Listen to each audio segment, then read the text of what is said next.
Hi everyone, happy Monday. It's spring break for us, so I don't have seminary this week, so it's kind of great. Um, but I was walking my dog today. I just got back from walking Bruce, and I was thinking about conference. I'm gonna wait until we have the actual talks instead of relying on my lame-o notes to talk about conference. I just want to unpack some of the great things that were said.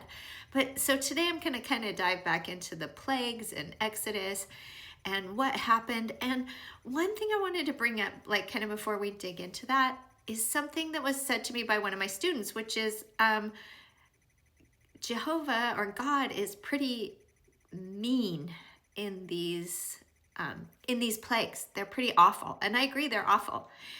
But I want to address what this really means, and I think here's a scripture that really defines what I'm trying to say. This is from Isaiah chapter 55, verses 8 and 9. For my thoughts are not your thoughts, neither are your ways my ways, saith the Lord. For as the heavens are higher than the earth, so are my ways higher than your ways, and my thoughts than your thoughts.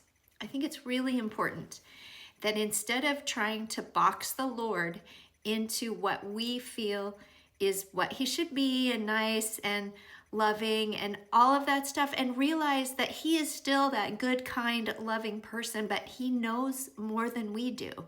He created this earth.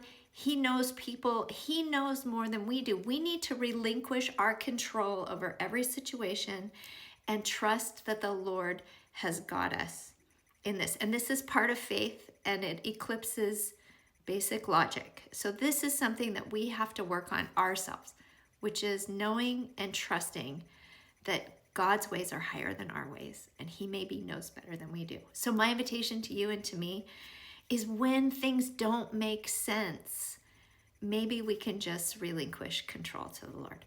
Good luck.